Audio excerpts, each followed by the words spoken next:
Hello!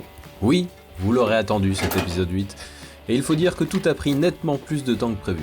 Alors attaquons par le début déjà avec les éléments dont je me suis occupé en premier, les portes. Elles sont restées jaunes en accord avec la couleur précédente de la voiture et elles accusent pas mal de points de corrosion qu'il va falloir traiter. L'une d'entre elles a aussi pris un sérieux coup. Allez hop, un peu de débosselage. On poursuit ensuite par un ponçage en règle des zones qui vont recevoir le mastic pour compenser les aspérités restantes.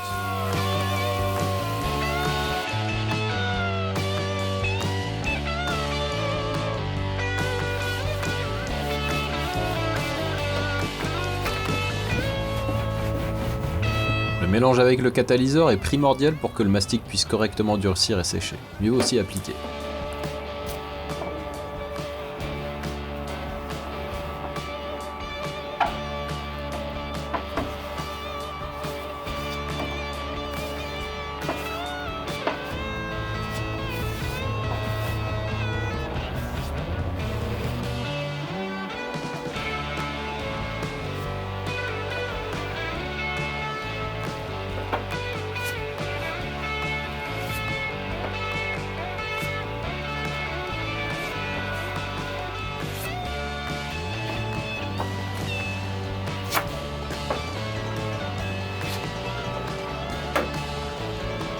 Pendant le temps du séchage, je vais m'occuper de la porte conducteur en commençant par nettoyer les zones corrodées.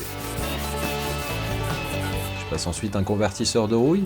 Une fois qu'il a fait son job, il n'est plus qu'à dresser la zone et passer la couche de peinture au zinc, qui devrait protéger la surface.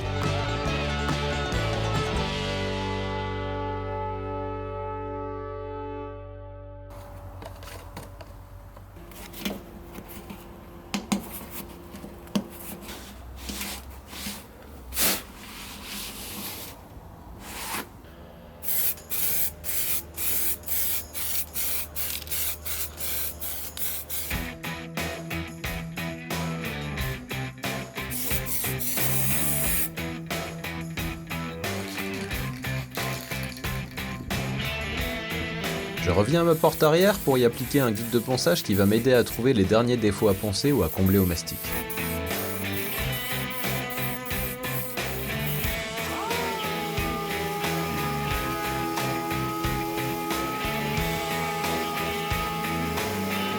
En parallèle, je m'occupe de corriger un défaut assez pénible de la porte passager, à savoir que la précédente peinture jaune a une mauvaise accroche sur la couche d'origine, et que j'en ai retiré une bonne partie juste en la tirant, comme de l'adhésif.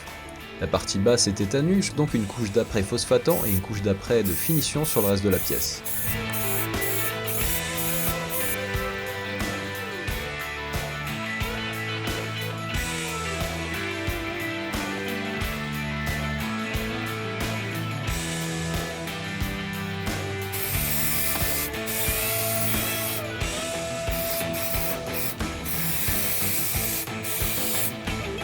J'attaque ici la dernière porte en démontant tous les éléments qui vont me gêner dans le travail de peinture, le joint et la poignée extérieure.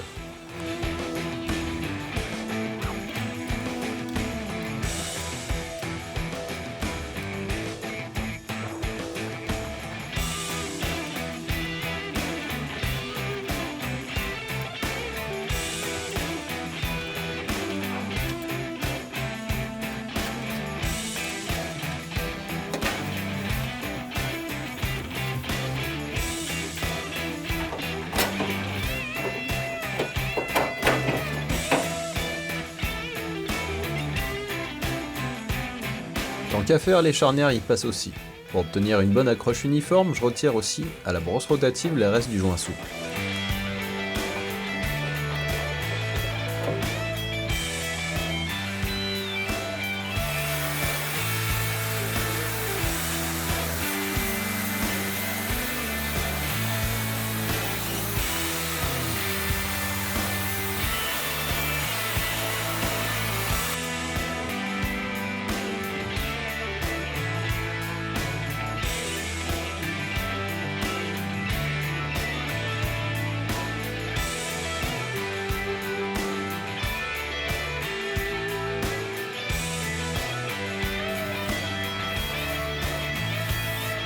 Même traitement que précédemment, convertisseur de rouille, dégraissage, puis couche de protection.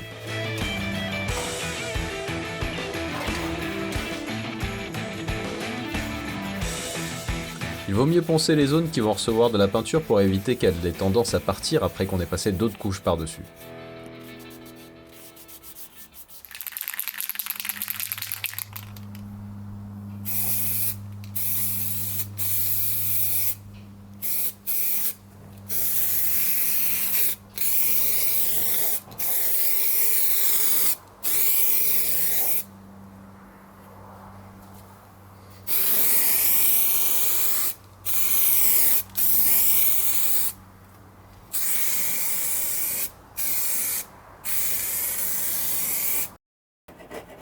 Ayant maintenant pas mal avancé sur les portes, je vais entamer le travail sur la caisse. Je commence par les zones qui ont été le plus mal préparées à l'occasion de la peinture jaune précédente.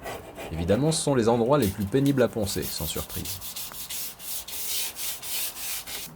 Je découvre aussi que, comme sur la porte passager, la peinture sur une zone du toit a tendance à partir un peu trop facilement faute d'une préparation de qualité. Le plus long ensuite est d'arriver à retrouver une surface plane qui permettra une bonne transition entre les différentes couches. Souplesse et légèreté pour ensuite poser le mastic sur les zones déformées par le mur qui s'était effondré sur la voiture.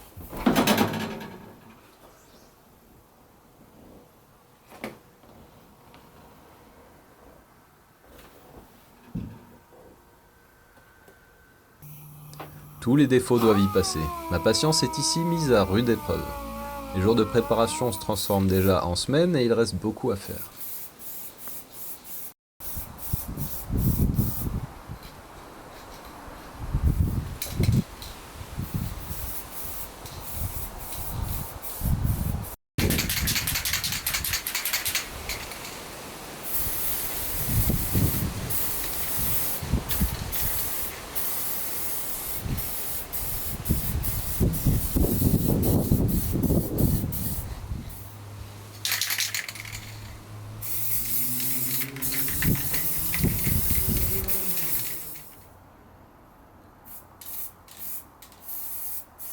Le guide de ponçage laisse plus tard la place au mastic de finition qui va aider à préparer la future couche d'uniformisation.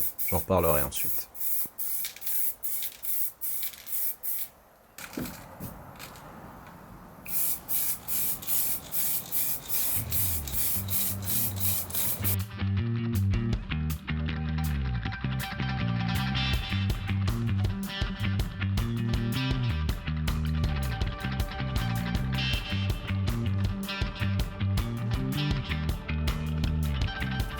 Passe ici un coup de nettoyeur haute pression pour retirer les morceaux de peinture et autres corps indésirables à la réussite d'une peinture complète.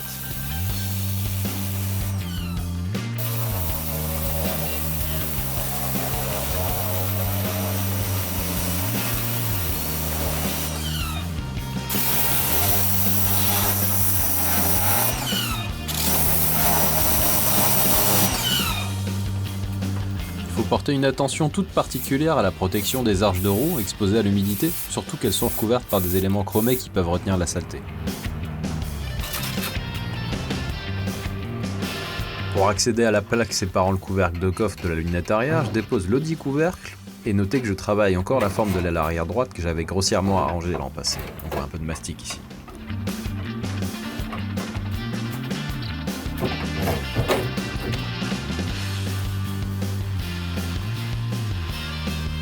Les entrées des ouvrants ont été très négligées également lors de la dernière complète. Il faut donc prendre le temps de bien les décaper.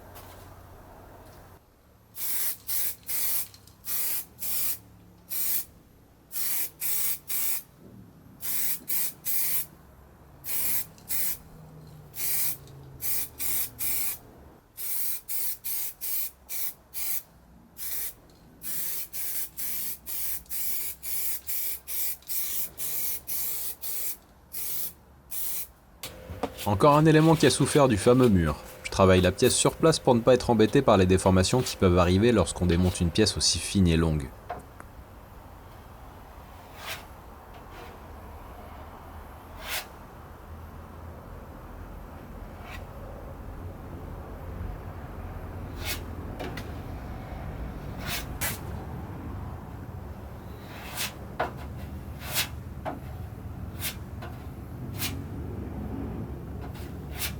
Une fois le mastic sec, je peux traiter la zone qui était jusqu'alors inaccessible.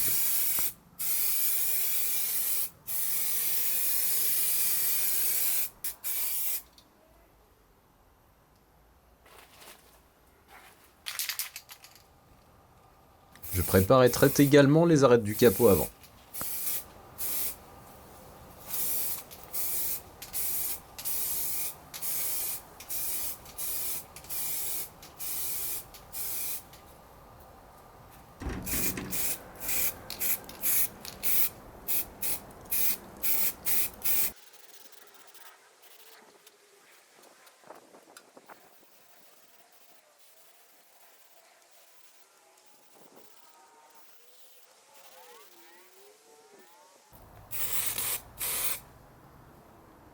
L'arrière droite a enfin une forme qui me convient. Les arêtes sont saillantes comme il se doit, et tout correspond à ce qu'on peut observer sur l'aile opposée.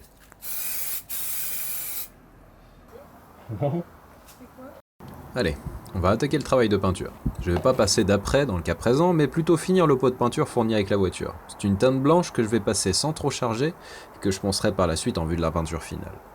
Le mélange est assez simple, une part de peinture, puis une demi-part de durcisseur, finir par 5 à 10% de diluant.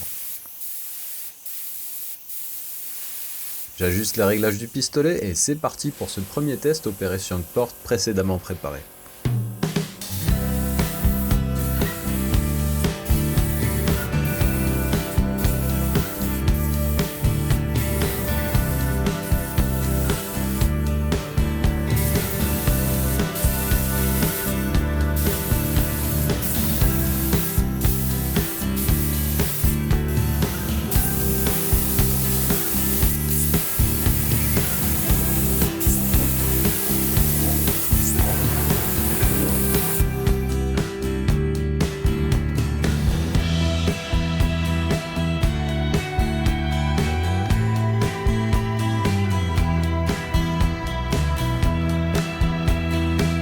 Malgré une petite coulure qu'on peut voir ici, on voit que le rendu peut être plutôt correct pour ce premier passage.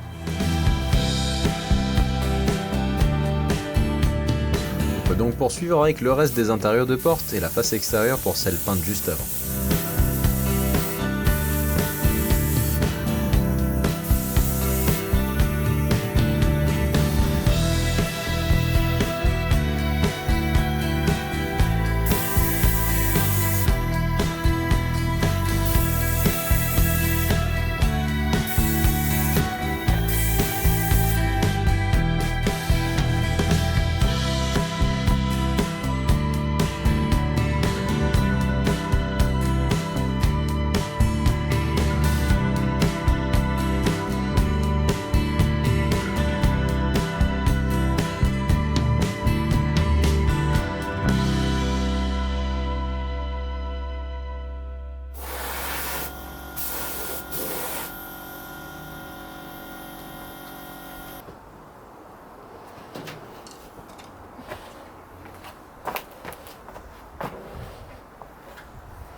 J'ai préparé consciencieusement la caisse pour ce premier passage. Il est maintenant temps de la recouvrir d'une couche homogène de blanc, qui permettra à la couleur définitive de ne pas être assombrie par des nuances en dessous.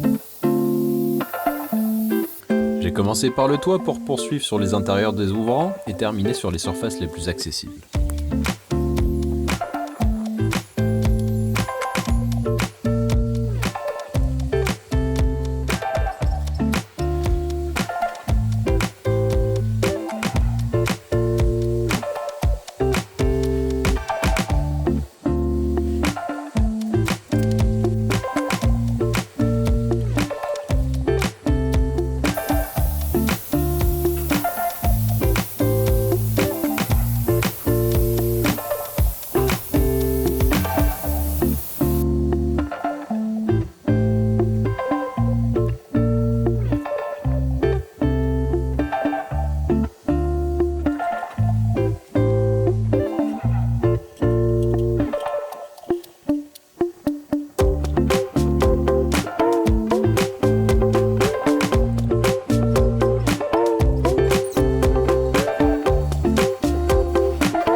Cette peinture blanche a bien couvert toutes les nuances qu'on pouvait voir précédemment. Les entrées des ouvrants, ici, c'est prometteur et la qualité de ce drap permettra une bonne tenue dans le temps et un travail plus sympa dans le détail.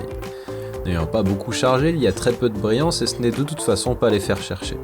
Il va falloir tout reponcer pour que les surfaces soient parfaites. Dans le cas contraire, les défauts de cette peinture blanche se trouveraient fatalement également sur la peinture qui se posera dessus.